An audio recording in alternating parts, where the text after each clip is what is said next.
Download this code from codegive.com, link in the description below. OK, let's dive deep into asyncapi. This comprehensive tutorial will cover everything from the basics to more advanced concepts, illustrated with practical examples. What is asyncapi? Asyncapi is an open source specification that allows you to define the structure of your event-driven APIs, also known as asynchronous APIs. It's like the openapi specification, formerly Swagger, for REST APIs, but instead of defining request/response interactions, asyncapi focuses on message-based communication. Why use asyncapi? Documentation. Asyncapi provides a standardized way to document your asynchronous APIs, making them easier to understand and use for developers. Code generation. You can use asyncapi specifications to generate code for brokers, message producers, and consumers, saving time and reducing errors.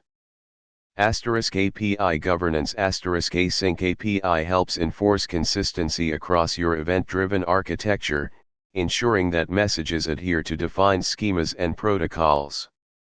Discoverability. Asyncapi makes your APIs discoverable within your organization, improving reuse and collaboration. Testing. Generate tests and validation for message formats, ensuring message consistency and allowing you to detect schema changes early on. Mocking and simulation. Simulate API behavior based on the asyncapi definition, enabling you to test and develop applications without relying on real infrastructure. Key concepts. Let's break down the core components of an asyncapi specification. 1. Asyncapi document. The heart of asyncapi. This is a YAML or JSON file that describes your asynchronous API. 2. Channels. Channels represent the communication channels, topics, queues, etc., through which messages are exchanged. Think of them as the endpoints of your event-driven architecture. 3. Operations. Operations define the actions that can be performed on a channel. The two primary operations are publish, sending a message to a channel. A producer performs this operation. Subscribe, receiving messages from a channel. A consumer performs this operation. 4. Messages. Messages define the structure and content of the data being exchanged. They typically include a payload, the actual data, and optional headers. The payload is often defined using JSON schema. 5. Components. A section for reusable definitions, such as schemas, security schemes, message examples, and parameters. This helps to avoid repetition and maintain consistency in your specification. 6. Servers. Servers represent the brokers or message systems used for communication, example Kafka, RabbitMQ, MQTT. They define the connection details, URL, protocol, authentication, for accessing the brokers. A simple asyncapi example, YAML. Let's create a basic asyncapi specification for a system that publishes user sign-up events. Explanation. Asyncapi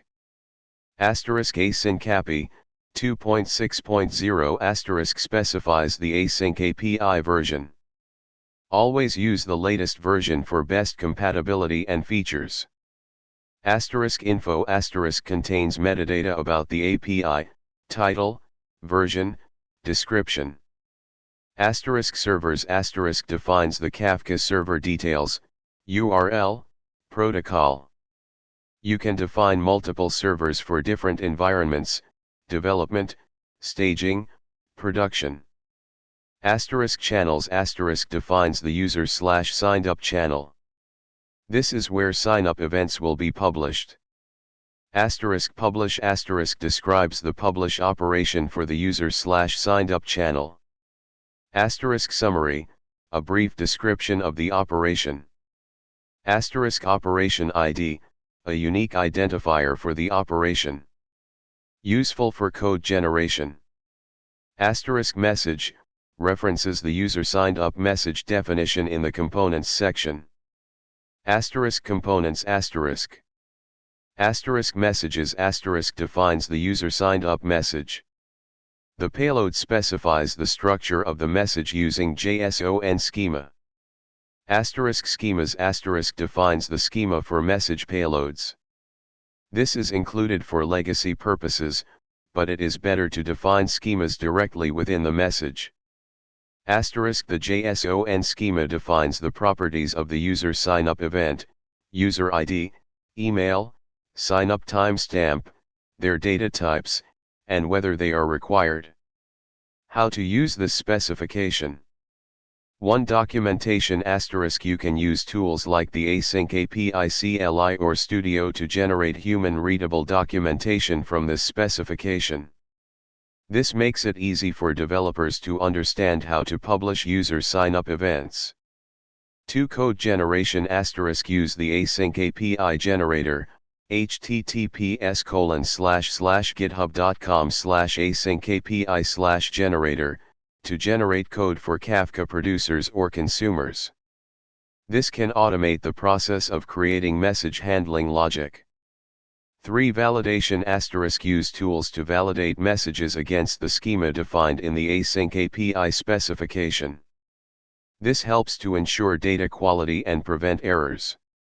More advanced concepts. 1. Security schemes asterisk define how your API is secured. Asyncapi supports various security schemes, including asterisk API key, API keys. Asterisk HTTP, HTTP authentication, basic, bearer. Asterisk OAuth 2, OAuth 2.0. Asterisk OpenID Connect, OpenID Connect. Asterisk SCRAM-SHA-256, SCRAM-SHA-256 is an authentication mechanism specifically for use with protocols like Kafka. Here's an example of adding an API key security scheme to the specification. 2. Bindings asterisk bindings provide protocol-specific details for channels and operations. For example, you can use Kafka bindings to specify the topic configuration, partitioning strategy, and other Kafka-specific settings. Asterisk example asterisk. 3. Correlation IDs asterisk correlation IDs are used to track messages as they flow through your system. You can define correlation IDs in your asyncapi specification to help with debugging and tracing. 4. Message traits asterisk traits allow you to define reusable message characteristics that can be applied to multiple messages. Complete example, order processing system, Kafka. Let's create a more comprehensive asyncapi specification for an order processing system that uses Kafka. This system will have 2 channels. Asterisk order/created, for publishing new order events. Asterisk order/processed, for subscribing to processed order events. Tools and resources. Asterisk asyncapi CLI asterisk a command line tool for working with asyncapi specifications, validation, code generation. npm install g at asyncapi/CLI. Asterisk asyncapi studio asterisk a web-based editor for creating and editing asyncapi specifications. Accessible online or can be self-hosted. Asterisk asyncapi generator asterisk a tool for generating code from asyncapi specifications. https://github.com/asyncapi/generator. Asterisk asyncapi website asterisk the official asyncapi website, https://www.asyncapi.com, provides documentation, tutorials, and a community forum. Asterisk asyncapi initiative GitHub asterisk, https://github.com/asyncapi, browse the asyncapi projects and contribute to the development. Best practices. Keep it simple. Start with a basic async API specification and gradually add complexity as needed. Use reusable components. Leverage the components section to define reusable schemas, messages, and security schemes. Follow JSON schema conventions. Adhere to JSON schema best practices when defining message payloads. Validate your specifications. Use the async API CLI or Studio to validate your specifications for correctness. Use meaningful descriptions. Provide clear and concise descriptions for channels, operations, messages, and properties. Stay up to date. Keep your async API specifications up to date with the latest changes to your APIs. Choose the right tool. Async API Studio is good for visualizing and validating your documents. Async API CLI is good for command line usage, CI/CD pipelines, automation.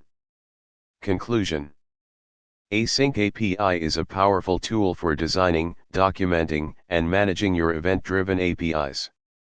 By adopting Async API, you can improve collaboration, reduce errors, and accelerate the development of your asynchronous systems. This tutorial provides a solid foundation for understanding and using Async API. Experiment with the examples and explore the available tools and resources to deepen your knowledge. Good luck.